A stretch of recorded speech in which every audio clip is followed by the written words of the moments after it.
তরুণী নওজওয়ান জামাকেরা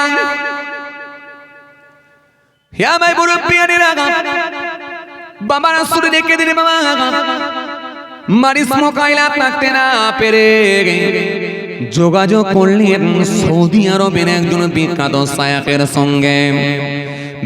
শায়খের সঙ্গে যোগাযোগ করে বললেন, স্যার এক্সকিউজ মি, দয়া করে শুনবেন স্যার, প্লিজ একটু শুনুন স্যার, আমি একটু আল্লাহর কোরআন শরীফ শিখতে চাই, কোরআন শরীফটা কি আপনি আমাকে পড়া শিখিয়ে দেবেন? সৌদি আরবের বিখ্যাত শায়খ তিনি বুঝতে পেরে গেলেন ডক্টর মারিস মোকাইল তিনি যখন আল্লাহর কোরআন শরীফ শিখবেন বলে ইচ্ছা পোষণ করেছেন, আর খুব বেশি দিন না, অল্প দিনের মধ্যে তিনি কালেমার স্বাদ গ্রহণ করে নেবে।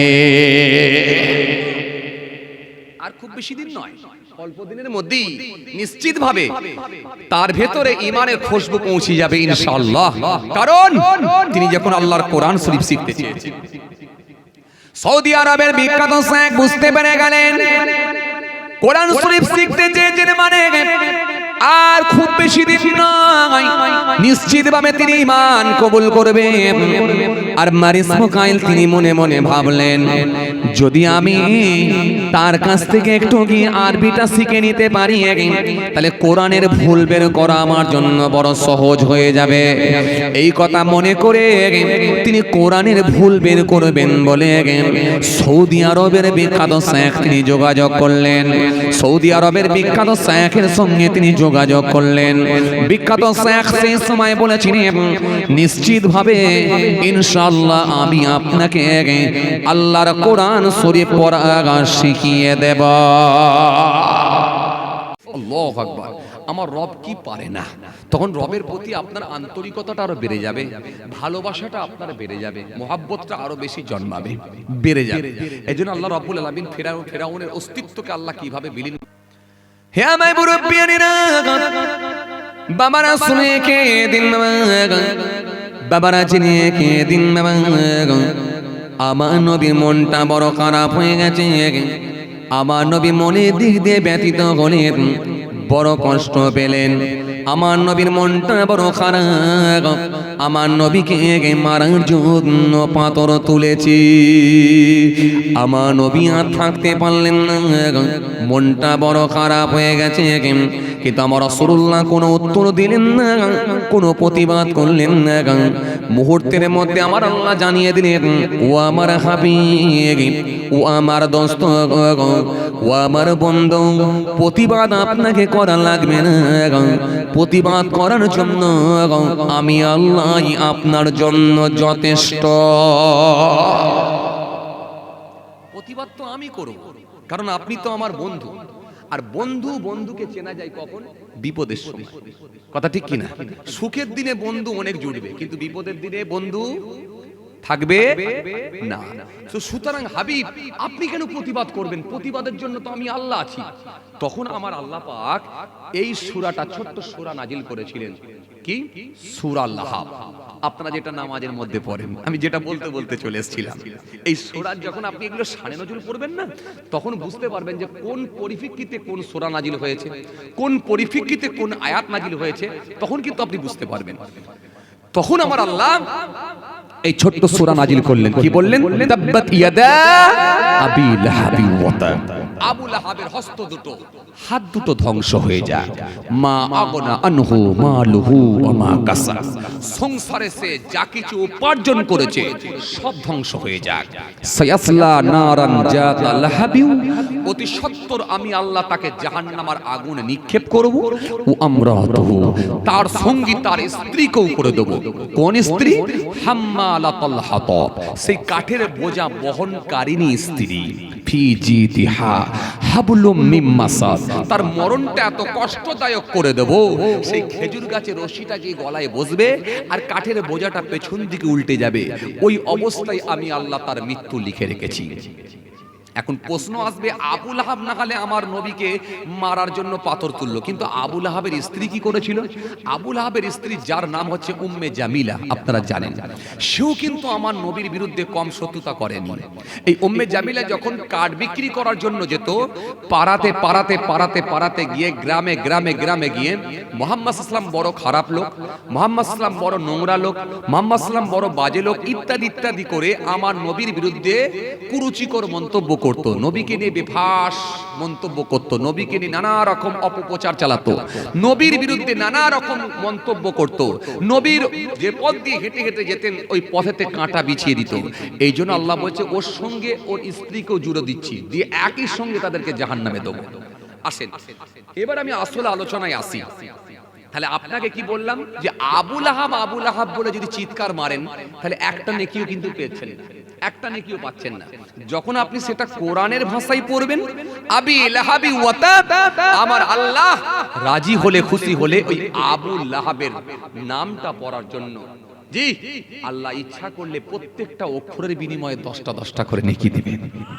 জোরে বলবেন না, আরো জোরে বলবেন না। এই যে রাসূল বলছেন, আমি বলছি না বল আলিফ ওয়া হার, আমি বলছি না আলিফ লাম মিম, একটা শব্দ এটা বলছি না, বল আলিফ ওয়া হার ওয়া লাম হার ওয়া মিম হার। ইমামদার যদি এতটুকু তেলাওয়াত করে আলিফ লাম মিম, আমার আল্লাহ ইচ্ছা করলে তার নেকির খাতায় 30টা নেকি লিখে দেবেন। ইমানদার যদি এতটুকু তেলাওয়াত করে বিসমিল্লাহির রহমানির রহিম, আমার আল্লাহ ইচ্ছা করলে তার নেকির খাতায় 190টা সওয়াব লিখে দেবেন। তাহলে সওয়াব কিন্তু অনেক ছড়িয়ে আছে, আপনি তুলে নিতে পারলে ইনশাআল্লাহ কাজ হবে। আমি আপনাকে কি বলেছিলাম, স্টুডেন্ট হিসাবে আমরা কিন্তু ভালো নয়, আমাদের শর্ট কোশ্চেন কিন্তু ছাড়া যাবে না। শর্ট কোশ্চেন মারলি ছাকা নাম্বার। এটা যখন মাদ্রাসায় আমরা যখন পড়াশোনা করতাম, টিচার যখন পড়াতো, টিউশন মাস্টারও কিন্তু বলতো, ভাই এই ছেলে শর্ট কোশ্চেন ছাড়বি নি, বড় প্রশ্নগুলো না পারলেও টাচ করবি, কিন্তু শর্ট কোশ্চেন ছেড়ে দিবি নি। কেন? শর্ট কোশ্চেন ছাড়লে নাম্বার পাবি নি, শর্ট কোশ্চেনে তুই একদম ছাকা নাম্বার পাবি। এই জন্য শর্ট কোশ্চেনটা কোনো স্টুডেন্ট ছেড়ে দেয় না। তো সুতরাং আপনাকে আমি কি বললাম, তাহলে এগুলো কিন্তু আপনি ছোট ছোট করে ইচ্ছা করলে তুলে দিতে পারবেন, খুব চট করে আপনার খাতা ভর্তি হয়ে যাবে। কথা বুঝতে পারলেন? আসেন এবার আপনাকে আমি কি বোঝাতে চাইছিলাম, তাহলে প্রত্যেকটা অক্ষরের বিনিময়ে আপনি 10টা 10টা করে নেকি পেয়ে যাবেন। এবার আসেন, যদি কোনো ব্যক্তি কাউকে সোয়ার বলে গালাগালি দেয়, যদি কোনো ব্যক্তি কাউকে খিঞ্জির বলে, কি করবে? লাঠি নিয়ে দৌড়ে আসবে। আসবে কি আসবে? তোর এত বড় হিম্মত, তুই আমাকে সোয়ার বলে গালাগালি দিলি, এই কথা বলছেন না কেন? বলবে কি বলবে না? লাঠি নিয়ে আসবে। কিন্তু যদি আপনি কোরআনের ভাষায় পড়েন, কি পড়েন? ইন্নামা হাররামা আলাইকুমুল মাইতাতা ওয়াদ দামা ওয়া লাহমাল খিনজির ওয়া মা উহিল্লা বিহি লিগায়রিল্লাহ। যদি পড়েন তখন কি হবে? আল্লাহ কিন্তু ওই খিনজিরের নাম পড়লেও আল্লাহ প্রত্যেকটা অক্ষরের বিনিময়ে 10টা 10টা করে নেকি দেবে। তাহলে নেকি তোলা কত সহজ, বুঝতে পারছেন? তাহলে প্রত্যেকটা অক্ষরের বিনিময়ে আমার রব রাজি হলে আপনার নেকির খাতায় নেকি দেবে।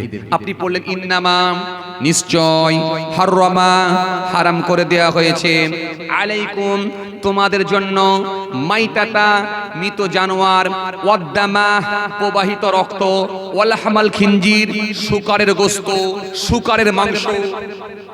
আপনি যদি এগুলো পড়েন তাহলে প্রত্যেকটা অক্ষরের বিনিময়ে আল্লাহ নেকি দিয়ে দেবেন। তাহলে এটা কিন্তু এই রকম, আপনাকে আমি কি বললাম, নেগেটিভ আয়াতও এসেছে আর পজিটিভ আয়াতও এসেছে। তার মানে এটা হারাম সম্পর্কে আল্লাহ আয়াত দিয়েছে। কথা বুঝে গেল? তাহলে সুতরাং আপনি যদি এইভাবে আপনি যখন কোরআন শরীফ পড়বেন, আল্লাহ প্রত্যেকটা অক্ষরের বিনিময়ে আপনার নেকির খাতায় নেকি দিয়ে দেবেন। জোরে বলবেন না, আরো জোরে বলবেন না। 1880 সালে, জি ভাইরা আমার ভালো করে শুনে রেখে দেন, এই 1980 সালে আপনাদের জানা আছে, জি ফ্রান্সের একজন বিখ্যাত ডক্টর, যার নাম হলো ডক্টর মারিস মোকাইল। এই মারিস মোকাইল তিনি সৌদি আরবে গেলেন। সৌদি আরব থেকে ঘুরে আসার পরে সৌদি আরবে গেলেন। সৌদি আরবে যাওয়ার পরে সৌদি আরবের জমিনে একটা কনফারেন্স হয়েছিল। এই কনফারেন্সে পৃথিবীর বিভিন্ন দেশ থেকে সারা ওয়ার্ল্ডের বিভিন্ন দেশ থেকে, সারা ওয়ার্ল্ড থেকে হায়ার হায়ার স্কলাররা, হায়ার হায়ার শিক্ষিত মানুষেরা, উচ্চ শিক্ষিত মানুষেরা, জি, তারা ওই কনফারেন্সে গিয়ে অ্যাটেন্ড করেছিলেন। ওই কনফারেন্সে সবাই যখন অ্যাটেন্ড করেছিলেন, অ্যাটেন্ড করার পর মনে রাখবেন এই সৌদি আরবের একজন বিখ্যাত স্কলার তিনি দাঁড়ালেন, দাঁড়িয়ে লেকচার দিতে গিয়ে বললেন, মহান আল্লাহ কোরআনে কারীমের মধ্যে বলেছেন যে এই কোরআনের ভেতরে কোনো সন্দেহ নাই আর কোরআনের ভেতরে কোনো ভুল নাই, কোরআনের ভেতরে কোনো সন্দেহের অবকাশ নাই। সুতরাং যদি তোমরা পারো এই কোরআনের মতো একটা, কোরআনে আমি যে কোরআন বানিয়েছি এর মতো একটা আয়াত তৈরি করে দেখাও, একটা লাইন তৈরি করে দেখাও, ইন কুনতুম সাদিকিন, যদি তোমরা সত্যবাদী হও। যখন এই কথাটা বলে দিয়েছেন তখন ফ্রান্সের বিখ্যাত ডক্টর মারিস মোকাইল সেই সময় বলেছিলেন, কোরআনের ভেতরে কোনো ভুল নয়, কোরআনের ভেতরে কোনো ভুল নাই। এ কি বলে? এ ১৫০০ বছর আগেকার কোরআন ও কিতাব কোরআন, আবার এ বলে তার মধ্যে কোনো ভুল নাই। যত রকমের কি বলে পুস্তক আছে, কারণ পুস্তকের ভেতরে কিছু না কিছু ভুল ত্রুটি আছে, সংশোধন সংযোজন হয়েছে, আর এ বলে কোরআনের ভেতরে কোনো ভুল নাই। আমি চ্যালেঞ্জ গ্রহণ করলাম, আমি অ্যাকসেপ্ট করলাম, আমি ফ্রান্সের জমিনে গিয়ে এই কোরআনের ভুল বের করে আমি দেখিয়ে দেবো।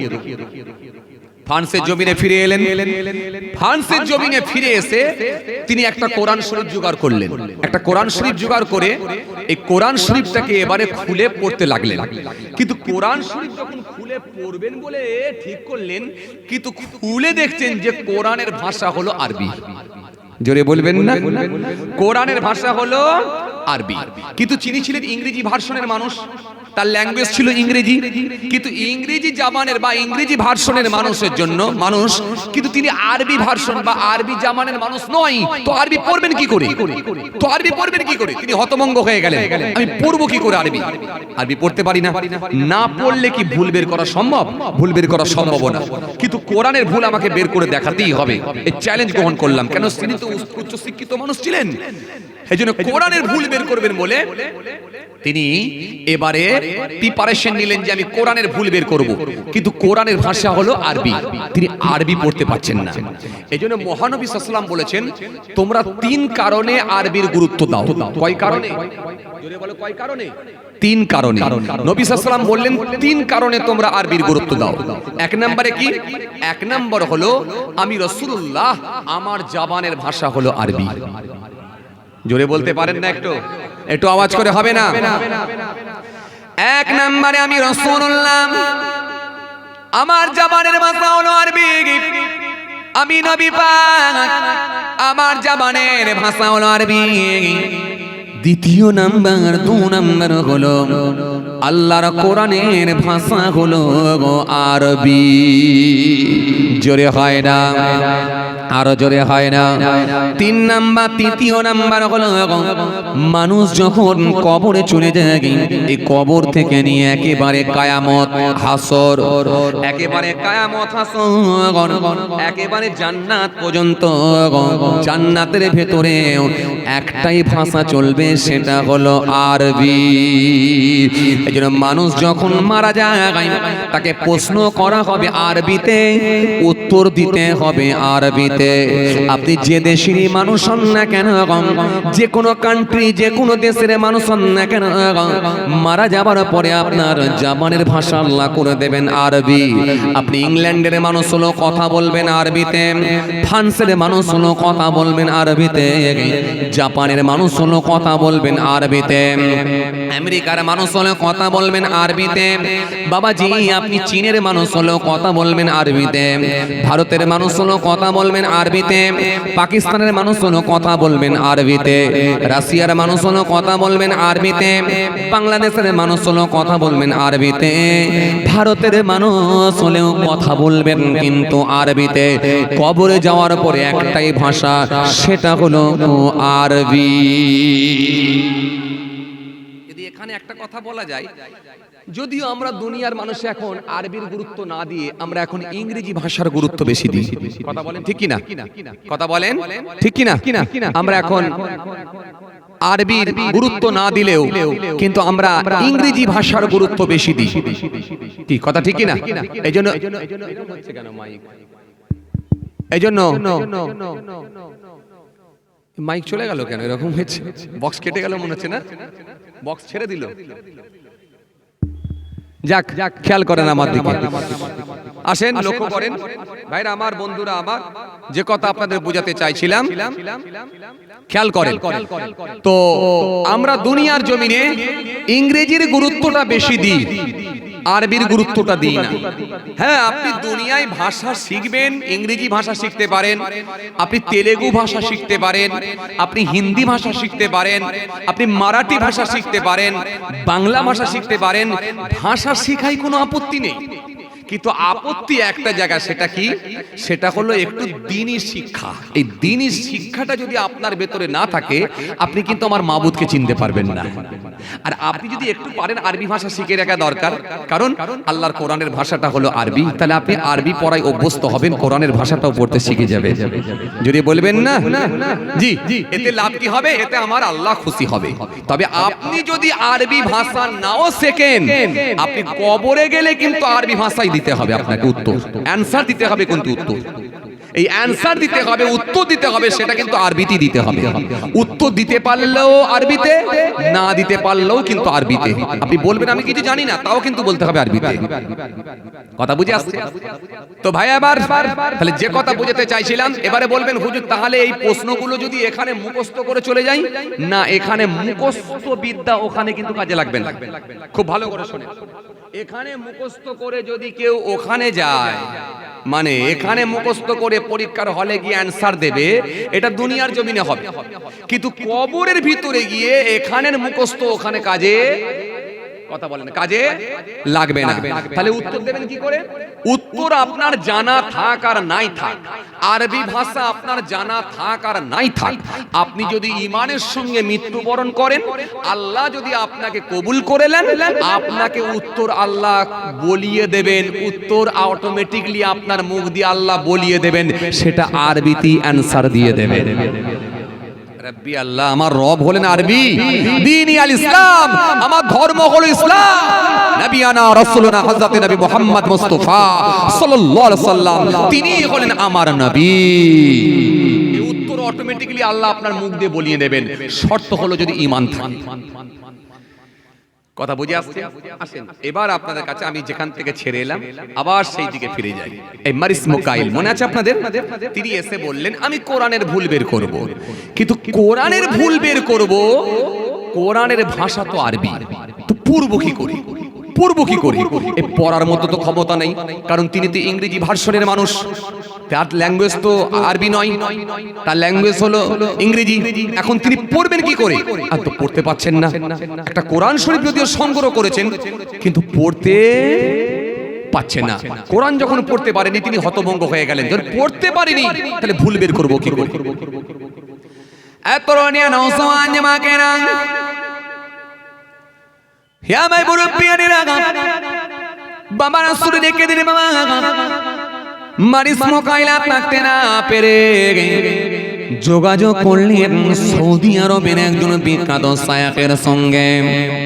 বিখ্যাত শায়খের সঙ্গে যোগাযোগ করে বললেন, স্যার এক্সকিউজ মি, দয়া করে শুনবেন স্যার, প্লিজ একটু শুনুন স্যার, আমি একটু আল্লাহর কোরআন শরীফ শিখতে চাই, কোরআন শরীফটা কি আপনি আমাকে পড়া শিখিয়ে দেবেন?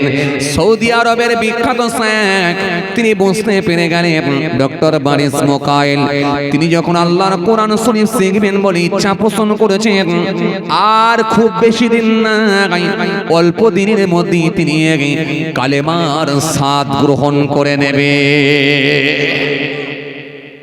আর খুব বেশি দিন নয়, অল্প দিনের মধ্যেই নিশ্চিতভাবে তার ভেতরে ঈমানের খুশবু পৌঁছে যাবে ইনশাআল্লাহ, কারণ তিনি যখন আল্লাহর কোরআন শরীফ শিখতে চেয়েছেন।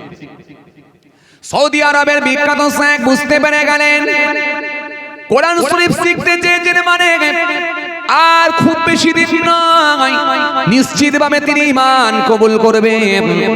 আর মারিসমুকাইল তিনি মনে মনে ভাবলেন, যদি আমি তার কাছ থেকে একটু গিয়ে আরবিটা শিখে নিতে পারি, তাহলে কোরআনের ভুল বের করা আমার জন্য বড় সহজ হয়ে যাবে। এই কথা মনে করে তিনি কোরআনের ভুল বের করবেন বলে সৌদি আরবের বিখ্যাত শেখ তিনি যোগাযোগ করলেন। সৌদি আরবের বিখ্যাত শেখের সঙ্গে তিনি যোগাযোগ করলেন। বিখ্যাত শেখ সেই সময় বলেছিলেন, নিশ্চিতভাবে ইনশাআল্লাহ আমি আপনাকে আল্লাহর কোরআন শরীফ পড়া শিখিয়ে দেব। আমি আপনাকে শিখিয়ে দেবো আল্লাহর কোরআন শরীফ পড়া, আপনি কোনো চিন্তিত হবেন না, আপনি আমার কাছে খালি আসার ব্যবস্থা করেন। মারিসমুকাইল সেই সময় বলেছিলেন, আমি আপনার কাছে যাব, বছরে 2 মাস করে থাকবো, বছরে 2 মাস করে থাকবো, 2 মাস করে থাকবো বছরে। আমি বছরে আমি যা ছুটিটা পাই হিসাব করে দেখছি 2 মাস। এই 2 মাস করে আমি আপনার কাছে সৌদি আরবের জমিনে থাকবো 2 মাস করে। এই 2 মাস করে আমি মক্কার জমিনে থাকবো আর আরবি পড়া শিখব। মক্কার জমিনে এইভাবে তিনি 2 মাস করে থাকা শুরু করলেন। এইভাবে টানা 5 বছর হয়ে গেল। 5 বছর হয়ে যাওয়ার পরে 2 মাস করে থেকে তিনি যখন আল্লাহর কোরআন শরীফটা পুরোপুরি শিখে ফেললেন, আল্লাহর কোরআন শরীফ শিখে ফেলার পরে তিনি বড় আনন্দিত হয়ে গেলেন, বড় খুশি হয়ে গেলেন। তার ভেতরে খুশির বাতাবরণ জেগে উঠল। আর দেরি নয়, এবারে আমি ফ্রান্সের জমিনে গিয়ে কোরআনের ভুল বের করে গোটা পৃথিবীর মানুষকে আমি অবাক করে দেব। ফ্রান্সের জমিনে তিনি ফিরে এলেন। ফিরে এসে আল্লাহর কোরআন শরীফ পড়তে লাগলেন। যখন তিনি কোরআন শরীফ পড়তে শিখে গেছেন আর কোনো অসুবিধা নাই, আল্লাহর কোরআন শরীফ খুলে ফেললেন, খুলে পড়তে লাগলেন বিসমিল্লাহির রহমানির রহিম। যখন তিনি পড়তে শুরু করলেন, প্রথমে পড়লেন কি আলহামদুলিল্লাহি রাব্বিল আলামিন। সমস্ত প্রশংসা সে আল্লাহ তাআলার জন্য, যিনি সারা জাহানের রব। আর রহমানির রহিম, তিনি বহুত মেহেরবান দয়ালু। মালিক ইয়াউমিদ্দিন, বিচার দিনের মালিক। ইয়্যাকা না'বুদু, আমরা শুধু তোমারই ইবাদত করি। ওয়া ইয়্যাকা নাস্তাঈন, তোমারই কাছে সাহায্য চাই। ইহদিনাস সিরাতাল মুস্তাকিম, তুমি আমাদেরকে সহজ সরল পথ দেখাও। সিরাতাল লাযিনা আন'আমতা আলাইহিম, ওই সব লোকেদের পথ দেখাও যাদেরকে তুমি নিয়ামত দিয়েছো। গায়রিল মাগদুবি আলাইহিম ওয়ালাদ-দাল্লিন, যাদের উপর গজব পড়েনি, পথহারা পথভ্রষ্ট গুমরাহ যারা হয়নি। আরো জোরে বলেন, আরো জোরে বলেন। মারিসমুকাইল যখন কোরআন শরীফ পড়তে লাগলেন, বিসমিল্লাহির রহমানির রহিম দিয়ে স্টার্ট করলেন। সূরা ফাতিহা দিয়ে শুরু করলেন। পড়তে পড়তে পড়তে পড়তে পড়তে পড়তে একেবারে মিনাল জিন্নাতি ওয়ান নাস সিন দিয়ে শেষ করলেন। সূরা নাস দিয়ে যখন শেষ করে দিলেন, ওখানে পড়েছিলেন বে দিয়ে স্টার্ট করেছিলেন, আর এখানে সিন দিয়ে শেষ করলেন বে সিন। ব্যাস যথেষ্ট, এনাফ এনাফ এনাফ। আল্লাহ বলছেন যা কিছু দরকার আমার কোরআন থেকে তোরা খুঁজে খুঁজে বার কর। আরো জোরে বলেন, আরো জোরে বলেন। এই মারিসমুকাইল থাকতে না পেরে বিয়ে দিয়ে স্টার্ট করে মিনাল জিন্নাতি ওয়ান নাস সিন দিয়ে শেষ করলেন বেসিন। ব্যাস যথেষ্ট। যখন এই কোরআনটা পুরো পড়ে নিলেন, তিনি অবাক হয়ে গেলেন, হতভম্ব হয়ে গেলেন, অবাক হয়ে গেলেন। এই কোরআন শরীফে এমন কোনো কথা নাই যেটা মালিক কোরআনের মধ্যে দেয় না। এটা কোনো মানুষের তৈরি করা হতে পারে না। এই কোরআন হলো একটা সংবিধান। এই কোরআনটা যদি কেউ পরিপূর্ণভাবে মেনে নেয়, পৃথিবীর জমিনে খুন থাকবে না, চুরি থাকবে না, চিটিংবাজি থাকবে না, অহংকার থাকবে না, হিংসা থাকবে না, মেরে নেওয়া থাকবে না, প্রতারক থাকবে না, চিটিংবাজি থাকবে না, রিয়া থাকবে না, জিনা ব্যভিচার থাকবে না, চুরি থাকবে না। পৃথিবীর জমিনে কোনো অন্যায় হতে পারে না যদি এই সংবিধানকে মেনে নেওয়া হয়। সুতরাং তিনি আর থাকতে না পেরে যত দূর যায় তিনাকে হতভম্ব করে অবাক করে দেয়। তিনি আর সহ্য করতে না পেরে ওই কোরআনের ভুল বের করা তো দূরের কথা, মক্কার জমিনে গিয়ে ওই শায়েখের কাছে গিয়ে হাতে হাত দিয়ে তিনি কালেমা পড়ে ঈমান কবুল করে নিলেন।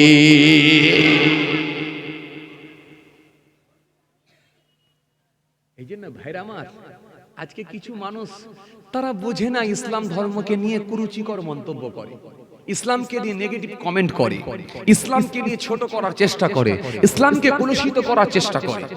কিন্তু ইসলাম ধর্মটা এমন একটা ধর্ম, এই ইসলামকে যদি নিয়ে কেউ একবার গবেষণা করে, কোরআনকে নিয়ে যদি কেউ একটু অ্যানালাইসিস করে, কোরআনকে নিয়ে যদি কেউ একটু গবেষণা করে, এর যে পরিধি, এর যে বিভিন্ন দিক, এটার যে গভীরতা কত, সে আর নিশ্চিতভাবে সহ্য করতে না পেরে সেই ব্যক্তিটা কালেমা পড়ে ঈমান কবুল করে নিতে বাধ্য হয়েছে। জোরে বলতে পারেন না? ভাইরা আমার, বন্ধুরা আমার, সাথী মোহাব্বতের ভাইরা, এ হচ্ছে আল্লাহর কোরআন। এই জন্য আল্লাহর কোরআনকে যদি কেউ মেনে নেয়, ধর্মকে যদি পরিপূর্ণভাবে যদি কেউ মেনে নেয়, সেই ধর্মের মানুষটা এমন ভাবে চলবে, তার খাওয়া, তার হাঁটা, তার চলাফেরা, তার ভাব ভঙ্গিমা, তার ভাবনা, তার চেতনা, তার চারিত্রিক জীবন, তার পারিবারিক জীবন, তার সাংসারিক জীবন, তার রাজনৈতিক জীবন, তার অর্থনৈতিক জীবন, তার সামাজিক জীবন, পুরো পরিকাঠামোটা এমন হয়ে যাবে, অন্য ধর্মের মানুষ, ভিন্ন ধর্মের মানুষ, অন্য ধর্মের মানুষ, ভিন্ন ধর্মের মানুষ, অন্যান্য কমিউনিটির মানুষেরা এই ধর্মের মানুষকে স্বাগতম দিয়ে, এই ধর্মের মানুষের কাছ থেকে শিক্ষা গ্রহণ করে ইসলাম ধর্মের মানুষটাই এরকম হয় বলে ইসলাম ধর্মকে তারা মেনে নিতে বাধ্য হয়ে যাবে। কিন্তু বড় দুঃখের কথা কি বলবো, অন্য ধর্মের মানুষ মানুষকে ঠকানোর আগে কিছু মুসলমান তারা আগে মানুষকে ঠকাচ্ছে। কথা বলছেন না কেন? একটু কথা বলেন। অন্য ধর্মের মানুষকে কি দোষ দেবো? কিছু মুসলমান আছে হায় রে হায়। কথা বলেন জি। হ্যাঁ, প্রতারণা করার আগে, অন্য ধর্মের মানুষেরা প্রতারণা করার আগে কিছু মুসলমান আছে তারা প্রতারণা আগে করছে। কিন্তু না, আপনার লেবাস, পোশাক, খাওয়া দাওয়া, হাঁটা চলা ফেরা এমন ভাবে হবে, আপনার ভেতরে শিষ্টাচার তারা দেখে হতভম্ব হয়ে যাবে যে এটাই হলো প্রকৃত ইসলাম ধর্ম। ইসলাম ধর্মটা এমন একটা ধর্ম, সেই শিক্ষাটা দিয়েছে, আর দেখো এই মানুষগুলো সেইভাবেই চলছে, সুতরাং এটাই শ্রেষ্ঠ ধর্ম। এটা তাদের কাছে বলতে বাধ্য হবে, বাধ্য হবে।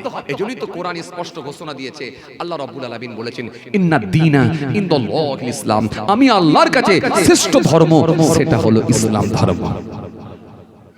ভাইরা আমার, বন্ধুরা আমার, সাথী মোহাব্বতের ভাইরা, যে কথা আপনাদের বোঝাতে চাইছিলাম, তাহলে এই কোরআন শরীফ এমন একটা সংবিধান আল্লাহ দিয়েছেন, এই কোরআন শরীফকে যদি কেউ পরিপূর্ণভাবে যদি মেনে নিতে পারে, ধর্মের বিধান যদি পরিপূর্ণভাবে মেনে নিতে পারে, নিশ্চিতভাবে সেই লোকটি সোজা পথের প্রতীক হয়ে যাবে। জোরে বলবেন না? একটু জোরে বলবেন না? এই কোরআন আপনাকে সব দেখিয়ে দেবে, সব দেখিয়ে দেবে। কিন্তু বড় দুঃখের সঙ্গে বলতে হয়, আমরা একটা শ্রেণীর মানুষ সে কোরআনের আইন কিন্তু মেনে নিতে পারলাম না, পারলাম না।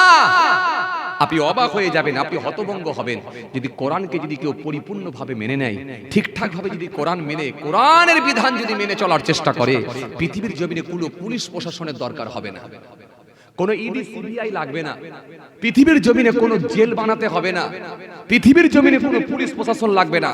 কারণ একটাই, সেটা হচ্ছে আল্লাহর কোরআনের আইন। জোরে বলবেন না? আরো জোরে বলবেন না? যেটা মক্কা শরীফের মানুষ কোরআনের আইনকে মেনে নিয়েছে, এজন্য সে দেশে কোনো অন্যায় হয় না।